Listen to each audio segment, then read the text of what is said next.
So, magandang araw sa mga taga-subaybay ng ating YouTube channel. Meron tayo naman ipapakita ngayon. Meron kasi kami ginawa dito ng isang pintuan. Pero may mga kasama pa yung partition.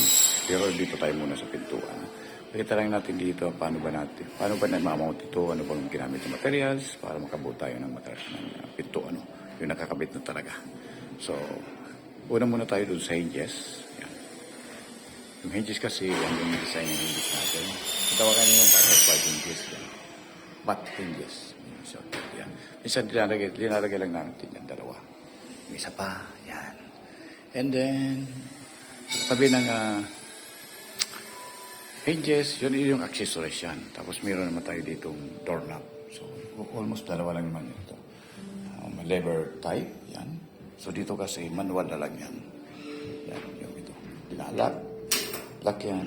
Ikot. Hindi siya lock. Yan. Okay. So, pero yung binubutasan natin yan. Ito yung nag-galaw-galaw. Yan. Yan. Then dito yung tumatama. Sa butas niya. Yan. Tingnan mo. Pag sinara natin yan. Dito papasok. Yan. Bukas.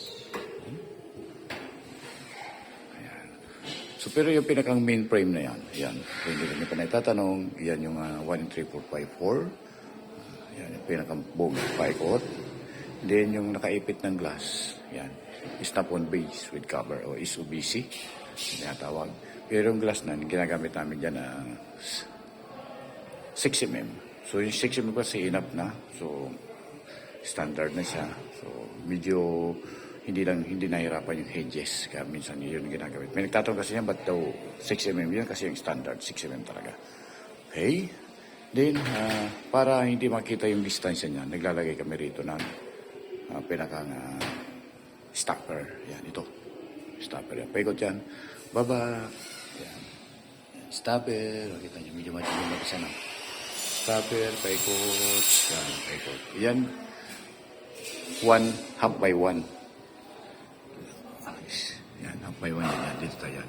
Para pagdating dito, pag sarado, yan. Yun yung mag-i-stop niya mo. Meron kasi yung pwede. May space talaga. Yan. Space. Yan yung hinges natin, dalawa. Yan.